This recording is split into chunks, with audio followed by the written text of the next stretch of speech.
Hi everyone, this is Sharon Crafty Acres.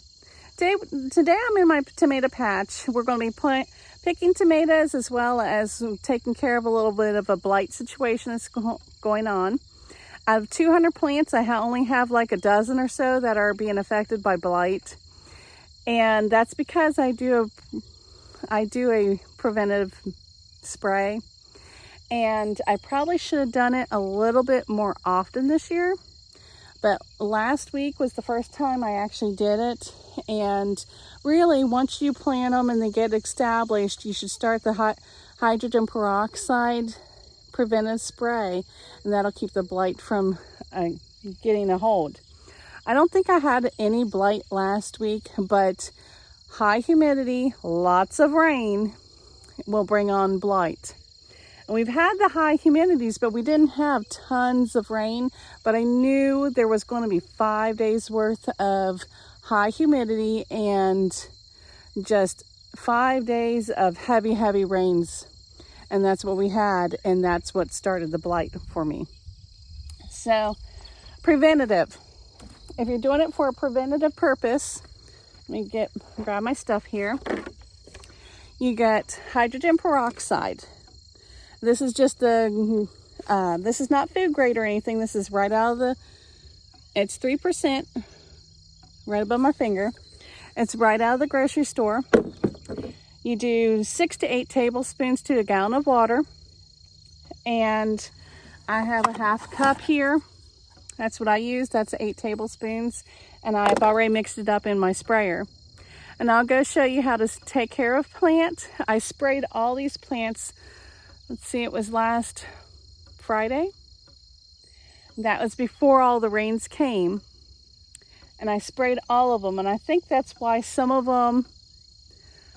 most of them don't have any issue. And then a few just weren't able to handle all the rain and the high humidity. Probably if I had started this hydrogen peroxide sooner than Friday, had maybe a couple of rounds, I might have been able to prevent having an outbreak. But let's go check out the tomatoes and I'll show you what the blight looks like. Okay, this is a Mountain Magic tomato plant. It has a really good red tomato on it. It's a little bit bigger size cherry tomato. I'm trying to find one that's ripe here. This is what its cherry tomatoes look like. Beautiful red tomatoes, and they have a wonderful taste to them. And this is what the blight looks like. Let me find you a leaf where they're a little bit brittle, but if you can see that, it has rings, concentric rings around, and then it has yellow around the rings. And that's what you're looking for. Here's a good one. So you can see there's rings after ring, and then it has a red yellow circle around it. That's the blight. And what you want to do, it's really not on the lower leaves, which is unusual because usually it's on the lower leaves and it works its way to the top. But for some reason, it's on the top of this plant.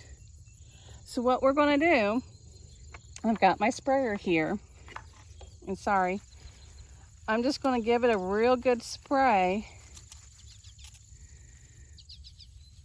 Tops. This is that hydrogen peroxide spray. Whoops, tops and bottoms. And we'll work all the way around the plant. You just want to make sure you coat it real well. Let it drip off.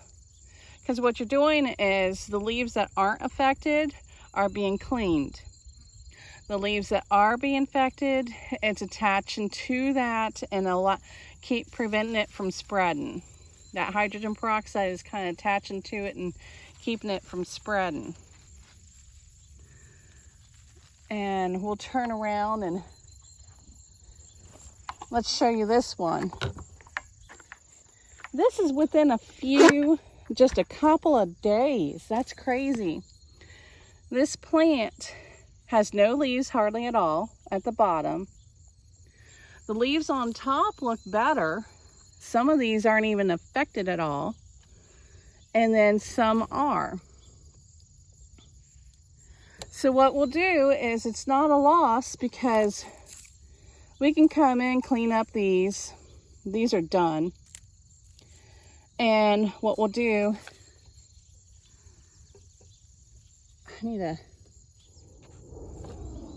okay. You just want to find mist. And you just want to spray it down real well. Tops and bottoms. And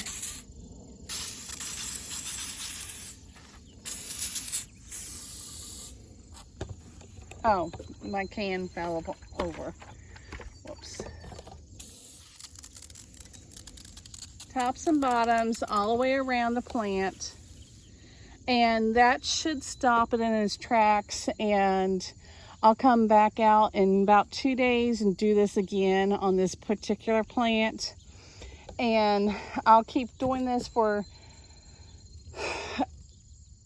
2 to 3 days, tops and bottoms all the way around the plant until I see it stop spreading.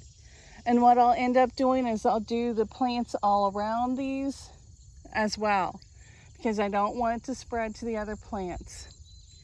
Now the ones that are around them that aren't affected, I'll probably just do them on a 7-day rotation, but I'll keep an eye on, if I see an outbreak on those, then I'll go ahead and put them on the list and the schedule of every 2 to 3 days.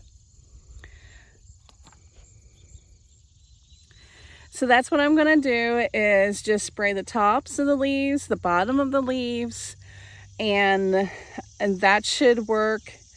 The hydrogen peroxide doesn't stay on the leaves very long.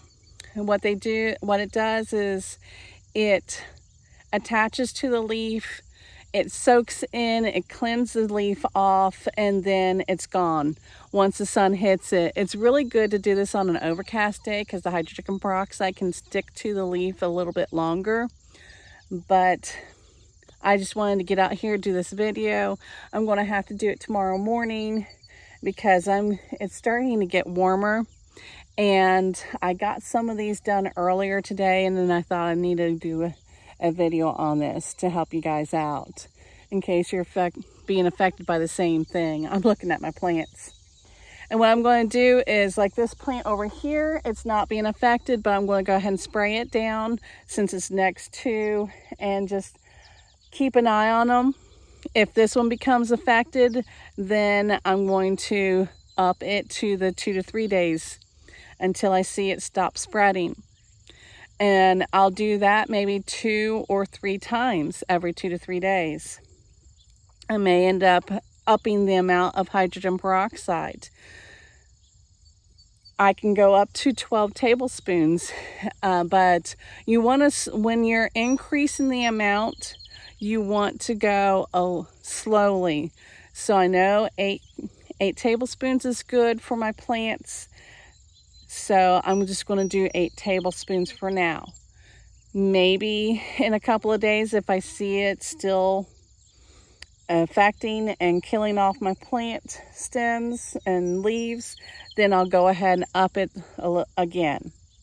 Or I may just rip that plant out altogether. It just depends on what it looks like. But this one, the last plant I showed you, it looks really healthy on the top.